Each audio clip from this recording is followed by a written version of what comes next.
Salut à toi et bienvenue dans cette nouvelle vidéo dédiée à mon parcours.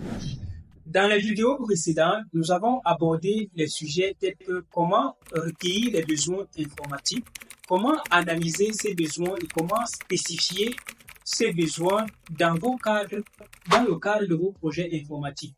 Dans cette nouvelle vidéo, nous aborderons comment procéder au prototypage des besoins spécifiés jusqu'ici et nous verrons en détail qu'est-ce qu'un prototype logiciel, comment créer des prototypes logiciels pour un projet informatique, quelle est d'ailleurs son importance pour un projet et quels sont les meilleurs outils qu'il faut utiliser pour mettre en place ou pour créer vos prototypes logiciels.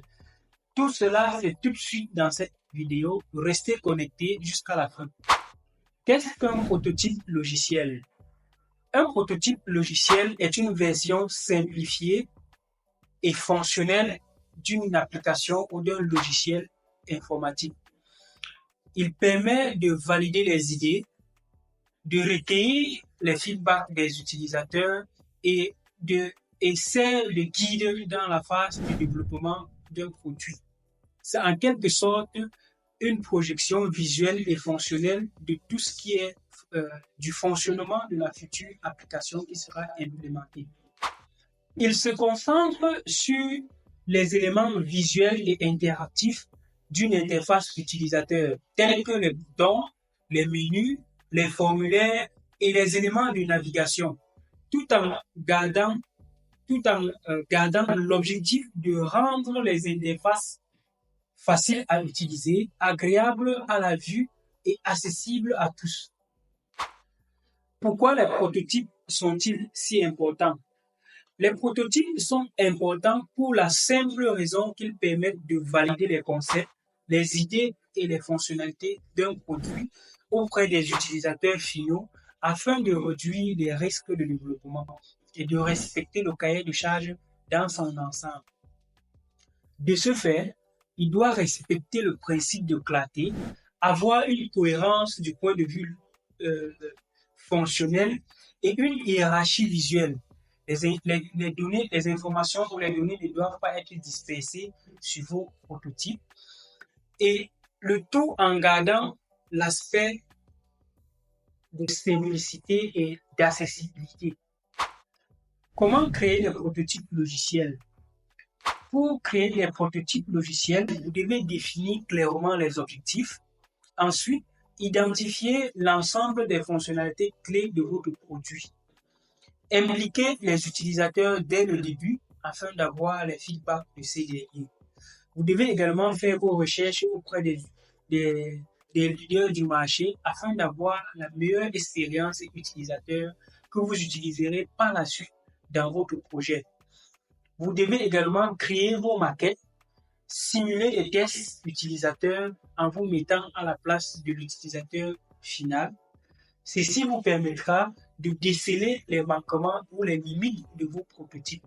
Pour cela, vous devez respecter les meilleures pratiques telles que l'utilisation, par exemple, d'une typographie lisible, des couleurs contrastées et des icônes intuitives, ainsi qu'une mise en page équilibrée des éléments.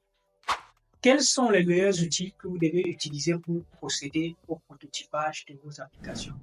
Aujourd'hui, nous avons plusieurs outils que nous pouvons utiliser pour prototyper les logiciels, comme Figma, très simple à utiliser avec une possibilité d'avoir une version gratuite sur un certain nombre de projets.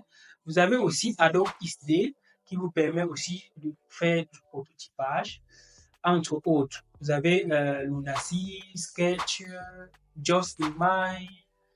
Bref, il y a plusieurs outils que vous pouvez utiliser pour faire du prototypage. Ce qu'il faut retenir au final concernant les prototypes logiciels, c'est qu'ils permettent de valider les idées, de recueillir les feedbacks des utilisateurs afin d'itérer rapidement sur les concepts. Vous devez donc investir du temps et des ressources dessus afin de maîtriser, par exemple, les coûts de développement, de respecter votre cahier de charges et d'avoir du succès dans vos projets de développement. En ce qui me concerne, j'utilise 3 outils principalement pour mes prototypes. Premièrement, j'utilise Figma. En second lieu, j'utilise Adobe XD. Et en troisième position, j'utilise Just in Mind pour faire tous mes prototypes. Voyons un peu comment est-ce que ça se présente. Oui, pour être concret, voici par exemple Figma avec mes différents projets. Je vais prendre par exemple celui-là. Ça, c'est un projet pour un site e-commerce.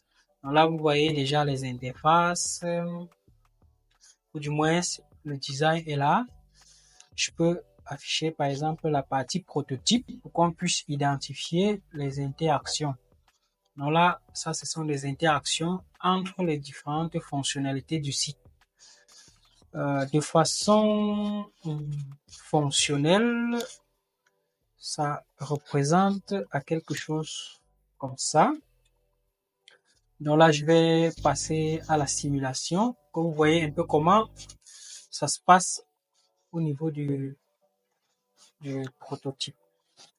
Donc voici donc mon prototype. À vue d'œil, c'est comme un site déjà. C'est comme une application. Je peux, par exemple, simuler. Je simule là une commande, par exemple. Donc, vous voyez déjà les étapes. Je peux changer de dimension, tout ce que je veux. Je peux commander, je peux procéder au paiement. Et là, j'ai les différents boutons là pour définir le mode de paiement. Une fois cela terminé, j'ai également la possibilité de naviguer entre les pages. Ceci permet déjà d'illustrer le fonctionnement de la plateforme et de mettre également en évidence les interactions entre les différentes fonctionnalités. Vous voyez là, je peux faire tout ce que je veux.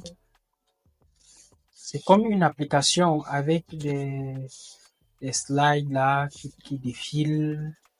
Donc, de façon visuelle, le client connaît déjà ce qu'il veut. Il peut déjà apprécier et apporter des commentaires. Donc, voilà, je voulais vous montrer un peu comment on peut faire le prototype, comment on peut faire les prototypes pour un projet, comment on peut voir les interactions qu'il y a entre les différentes fonctionnalités de votre prototype. Donc,